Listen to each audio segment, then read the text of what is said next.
More than 50% of Democrats want you fined and confined to your home for not taking a COVID-19 vaccine. Nearly 50% of Democrats want you fined just for questioning the efficacy of the COVID vaccines in public. 45% of Democrats want the government to place you in an internment camp should you refuse to get the vaccine. And nearly 1/3 of Democrats want the government to take your children away from you if you haven't taken a COVID vaccine. Welcome to Old Foundry Media. I'm your host, the Crane Man. Let's fire it up.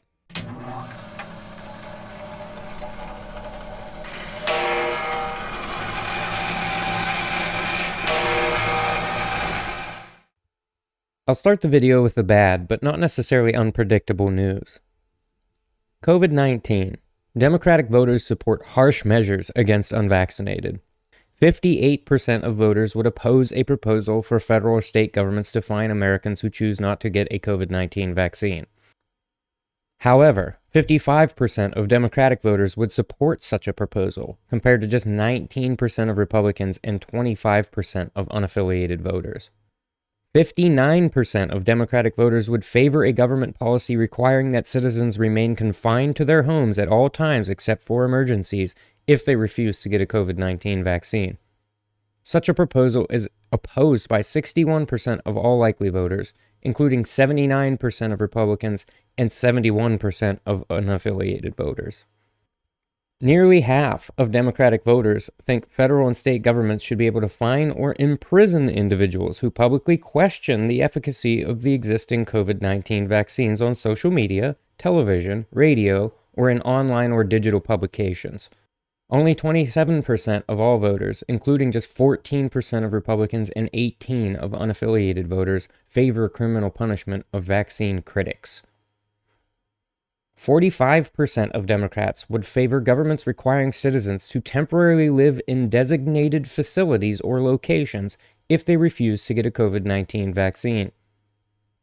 Such a policy would be opposed by a strong majority, 71% of all voters, with 78% of Republicans and 64% of unaffiliated voters saying they would strongly oppose putting the unvaccinated in designated facilities.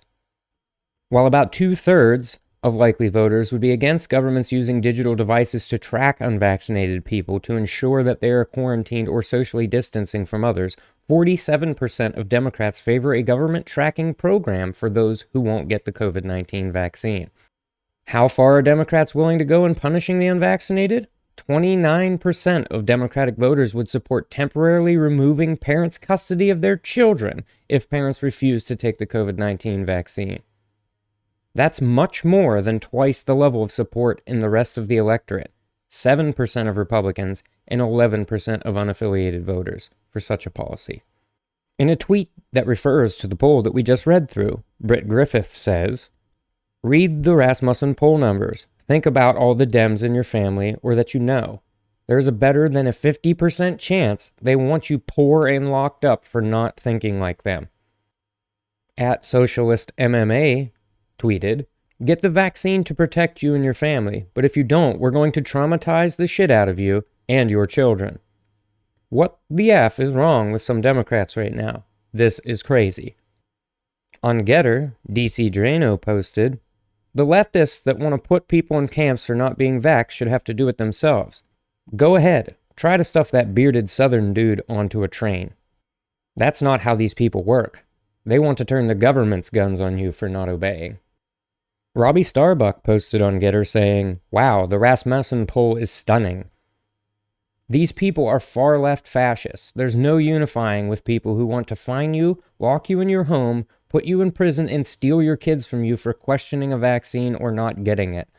They don't believe in freedom or robust speech. They believe in force and censorship. We must win in 2022 to save America and freedom itself." If this Rasmussen poll is accurate, even roughly so, this statement by Robbie is not really an opinion. He is simply stating what they declare their support for in this poll. To reinforce their coercive nature, I present this tweet from Walker Bragman, who says, "Take Manchin into a back room. Tell him federal investigators are going to look into his daughter's price fixing. Tell him the military bases are moving out of West Virginia. Telling him he's off his committees, or he can play ball." Is it just me, or is he openly calling for a corrupt justice and military institution to use coercion against a sitting U.S. senator because he disagrees with him? Said if we were in high school, I'd take him behind the gym and beat the hell out of him. Then there's this post from the Michigan Democratic Party, in which they explain their position on a parent's rights to decide what they want their children to be taught in the schools they pay for with their tax dollars. I have to use this picture because this tweet was deleted, of course, after people pointed out what they were saying in this post.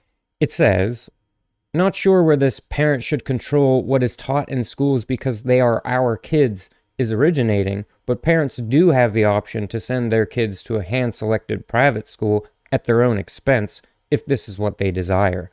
The purpose of a public education in a public school is not to teach kids only what parents want them to be taught. It is to teach them what society needs them to know." Last time I checked, this approach got them crushed in the Virginia elections, but I'm a huge supporter of them maintaining this position and hemorrhaging more and more voters from their party.